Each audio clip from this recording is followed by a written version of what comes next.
तो आज इस वीडियो में हम साइकोलॉजी का सॉरी थोड़ा तबीयत ठीक नहीं है, सर्दी ज़ुकाम लगा हुआ है।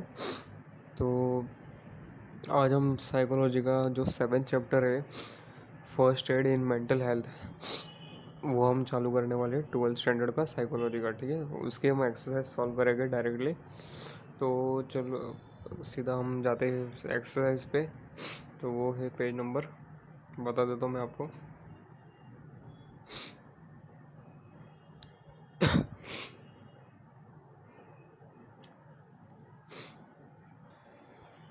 तो पेज नंबर 94 पे आपकी एक्सरसाइज चालू होती है। तो पहला क्वेश्चन क्या है, फिल इन द ब्लैंक्स है। तो क्वेश्चन नंबर 1 क्या है, one of the major obstacles to getting help from a mental health professional is the dash attach to mental illness. तो इसका आंसर क्या आएगा आपका, तीन ऑप्शन है, पॉलिसी, स्टिग्मा, सोसाइटी। तो इधर आंसर आएगा आपका स्टिग्मा। तो one of the major obstacles to getting help from a mental health professional is the stigma attach to a mental illness. तो ये आंसर आएगा आपका सेकंड ऑप्शन जो दिया है, बी दिया है, स्टिग्मा, STIGMA। तो सेकंड आपका जो क्वेश्चन है, क्वेश्चन नंबर 1 का 2, friends and families are not a substitute for dash solving problems, giving solution और प्रोफेशनल हेल्प। तो इसका आंसर आपका आएगा professional help. Friends and families are not a substitute for professional help. ठीक है, C option है इसका राइट। थर्ड है, in our culture the dash of an individual is considered to be the reflection of one's family. तो क्या है इसका answer, है इंटेलिजेंस है या बिहेवियर है या फिर स्टेटस है। तो इसका आंसर आपको है बिहेवियर। ठीक है, in our culture the behaviour of an individual is considered to be the reflection of one's family, behaviour. ठीक है, ये अब मैं जूम करके बता रहा हूँ, ये आपका आंसर है थर्ड का। In our culture the behaviour of an individual is considered to be the reflection of one's family. Fourth question है, individuals who experience dash commonly have a negative thinking style. तो इसका option कितना दिया है, depression दिया है, stress, acute stress दिया है और फोबिया दिया है। तो इसका राइट आंसर है आपका depression. Individuals who experience depression commonly have a negative thinking style. Right है इसका आंसर डिप्रेशन। ठीक है, देख लो मैं जूम करके बता रहा हूँ आपको डिप्रेशन। तो क्वेश्चन नंबर 2 क्या है, इधर 25 से 30 वर्ड्स में आपको आंसर लिखना है, मतलब 7-8 लाइन में या 6-7 लाइन, जो भी आपको describe the term mental health first add. तो ये मेंटल हेल्थ फर्स्ट एड आपको कौन सा पेज नंबर में मिलेगा, इसका पेज नंबर है 79। 79, ठीक है, 79। तो मैं पेज नंबर आपको बता दिया, आंसर अभी बता देता हूँ पेज नंबर पे।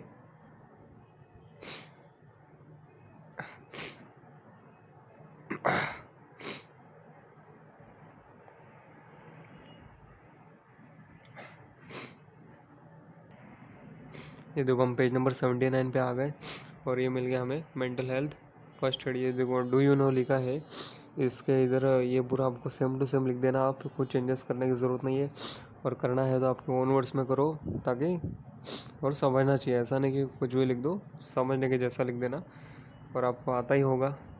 तो mental health first aid is an internationally recognised training programme to teach people how to identify the science and symptoms of health and provide assistance to on a first aid basis.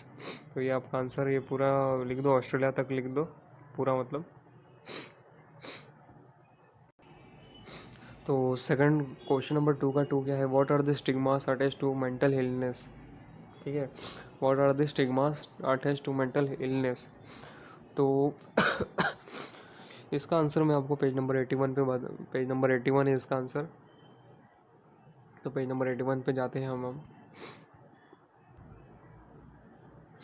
तो ये देखो culture के इधर दिया है page number 81 पे, ए में दिया है कल्चर में, in our culture the behaviour of an individual is considered to be a reflection of one's family, the stigma attached to a medical illness prevents individual seeking professional help as it might hurt the reputation of the family. मतलब reputation family की ख़राब हो जाएगी, mental illness के बारे में कुछ मालूम पड़ा तो ये रीज़न रहता है।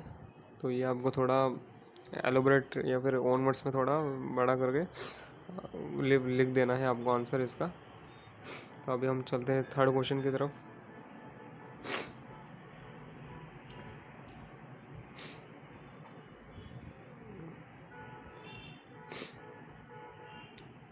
तो आपका थर्ड क्वेश्चन क्या है, क्वेश्चन नंबर 2 का थर्ड क्या है, anxiety disrupts day to day functioning of an individual, state to predispositional factors contributing to anxiety. तो इसका आंसर मैं आपको पेज नंबर 89 पे है इसका आंसर, पेज नंबर 89। तो 89 पेज नंबर पे जाते हैं हम अभी। तो इसमें क्या करना, पहले तो आप एनजाइटी का मतलब बता देना कि एनजाइटी क्या होता है, ठीक है, एनजाइटी का मीनिंग बता देना, और बाद में जो प्री डिपोजिशनल फैक्टर्स बोले हैं कंट्रीब्यूटिंग टू एनजाइटी वो आपको इधर मिल जाएगा पेज नंबर 89 पे। ये देखो इधर लिखा है जेनेटिक फैक्टर्स। तो genetic factors, individuals who have family history of anxiety, that is if they have anyone in the family who was और suffering from anxiety issue such as are at higher risk of anxiety. तो ये लिख देना। और second कौन सा लिख देना, ब्रेन केमिस्ट्री, ठीक है, imbalance of certain neuro transmitter से, मतलब ब्रेन से रिलेटेड ये। तो ये इसका आंसर हो गया आपका। अभी हम चलते फोर्थ की तरफ। फोर्थ क्या है आपका, your friend कन्फाइडेड in you that he is suffering from anxiety. मतलब आपके दोस्त ने आपको बताया कि आपका जो दोस्त है वो एंजाइटी से सफ़र कर रहा है, उसे एंजाइटी का प्रॉब्लम है। तो आप कौन से भी दो स्ट्रेटजी कौन सी बताओगे उसे इससे डील करने में, इस इशू के साथ, इस प्रॉब्लम के साथ डील करने में, ठीक है। तो आप कौन से बताओगे, तो मैं आपको आंसर बता देता हूँ इसका। तो इसका आंसर आपको पेज नंबर 91 पे मिलेगा। मैं 91 पे हम जाते हैं अभी, ठीक है। ये पेज नंबर 91 पे आ गए हम। तो ये देखो इधर encourage them to use simple relaxation technique as follows, ये दिया है लास्ट में। तो इधर यूजिंग लाफ्टर टेक्निक्स, ठीक है, ये दिया है। और बाद में डीप ब्रीथिंग टेक्निक्स, एकदम डीप ब्रीथ लेते हैं हम, इनहेल करते हैं, एक्सहेल करते हैं, वो हमें इधर बताना है। और एक्सरसाइजेज लाइक वॉकिंग और रनिंग और playing in any outdoor games, ये हम इतना बताएंगे। फिर बाद में उन्हें और जैसे कि प्रोफेशनल हेल्प लेने के लिए भी उन्हें बोलेंगे अपने दोस्त को, ताकि प्रोफेशनल हेल्प से वो जल्दी ठीक हो जाए। तो इस तरह से ये सजेशन हम देंगे उनको। इस तरह से आपको आंसर लिखना है। तो क्वेश्चन नंबर थर्ड क्या है, answer the following in 80 to 100 words. तो list the common reasons why most people usually do not seek help during mental illness. तो कौन से रीजंस है जिनकी वजह से लोग मेंटल इलनेस का प्रॉब्लम होने के बावजूद हेल्प नहीं लेते, क्या कारण है उनके। तो वो मैं आपको आंसर अभी बता देता हूँ। पेज नंबर 81 पे हम सीधा जाएंगे। Page number 81 question number third का 1।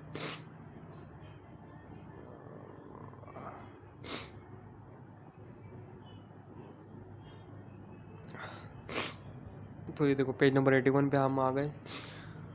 तो रीज़न्स बताने हैं कि क्यों वो मेंटल इलनेस होने पर हेल्प या फिर मेंटल इलनेस को सॉल्व करने के लिए हेल्प क्यों नहीं लेते, रीज़न्स क्या है। तो उनके रीज़न्स ये रहे, पहला है कल्चर, दूसरा है एडवाइस फ्रॉम एल्डर्स, और थर्ड है सुपरस्टिशंस।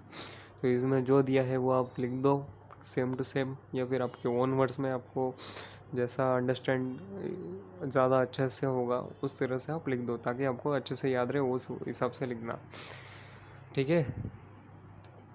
तो हम आगे बढ़ते हैं अभी सेकंड क्वेश्चन की तरफ।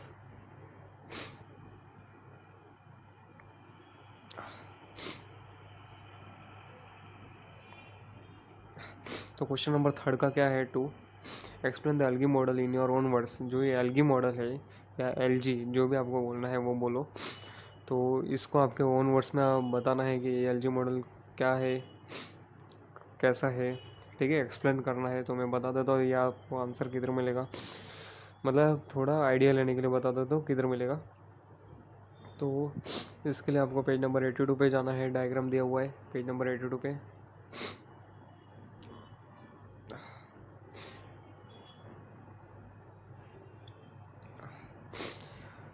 तो ये देखो पेज नंबर 82 पे हम आ गए। ये एलजी मॉडल दिया है, एलजी का फुल फॉर्म भी दिया है अप्रोच,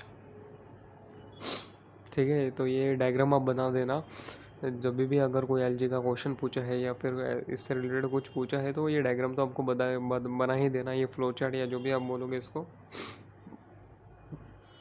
तो एलजी का देखो अप्रोच, एल का लिसन, जी का गिव, और ई का इनकरेज, इस तरह से दिया हुआ है। आपके ओन वर्ड्स में आप इसे समझा दो, ठीक है। ये देखो ओन वर्ड्स में आप समझा दो कैसा है क्या है।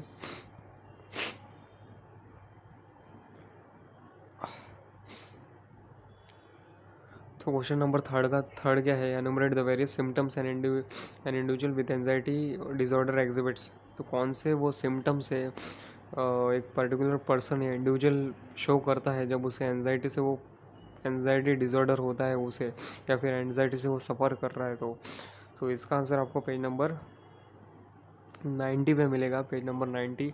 तो उसमें जैसे साइकोलॉजिकल सिम्टम्स रहते हैं और फिर बाद में और दो दूसरे सिम्टम्स भी रहते हैं। मैं आपको पेज नंबर बता देता हूँ। पेज नंबर 90 पे एक टेबल दिया हुआ है, टेबल फॉर्म में ये देखो, साइकोलॉजिकल सिम्टम्स है, फिजिकल सिम्टम्स है, बिहेवियरल सिम्टम्स है। ठीक है, physical symptoms, psychological symptoms, behavioural symptoms. तो जैसे बिहेवियरल सिम्टम्स में क्या दिया है कि वो लोगों को या फिर सिचुएशंस जो भी है उसे अवॉइड करता है, उसमें से बाहर निकलने की कोशिश करता है, या फिर वो बार बार रिपीटेशन मतलब उस फॉर्म में चेक करता है, कोई भी चीज़ को बार बार चेक किया है तो भी बार बार चेक करेगा। ठीक है, ये सब सिम्टम्स है, आप लिख दो। ये सब एंजाइटी का डिसऑर्डर होने पर ये सब सिम्टम्स एक इंडिविजुअल शो करता है। ठीक है, ये आपका आंसर हो गया। तो क्वेश्चन नंबर थर्ड का फोर्थ क्या है, justify with the help of examples what over dependence on the internet means. तो एग्जांपल आपको तो खुद लिखने हैं, मैं बता देता हूँ कि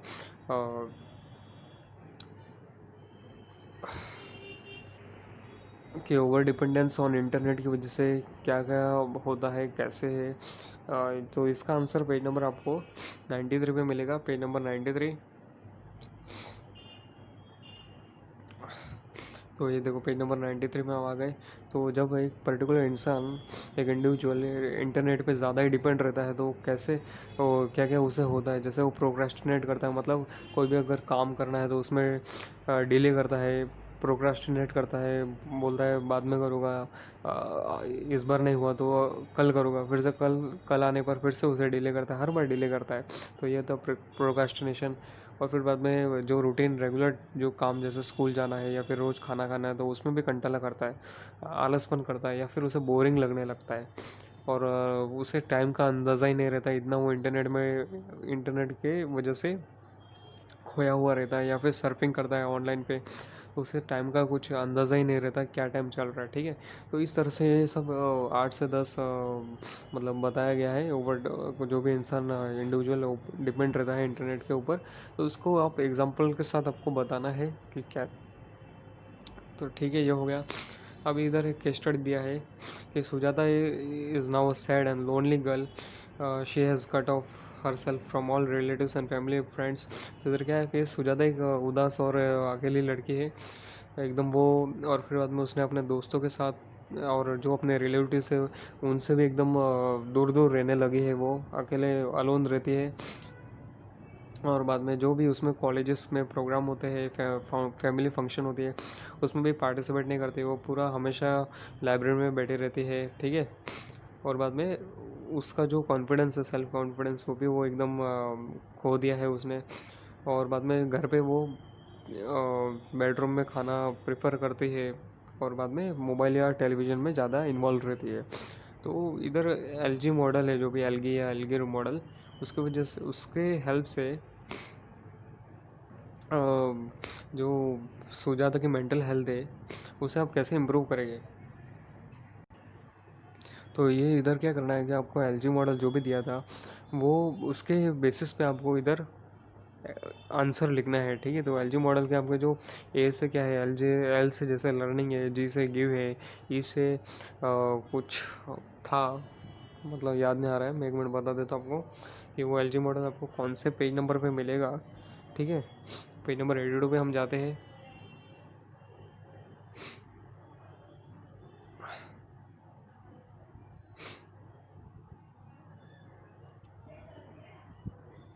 तो ये देखो, पेज नंबर 80 पे आ गए, 82 पे आ गए हम।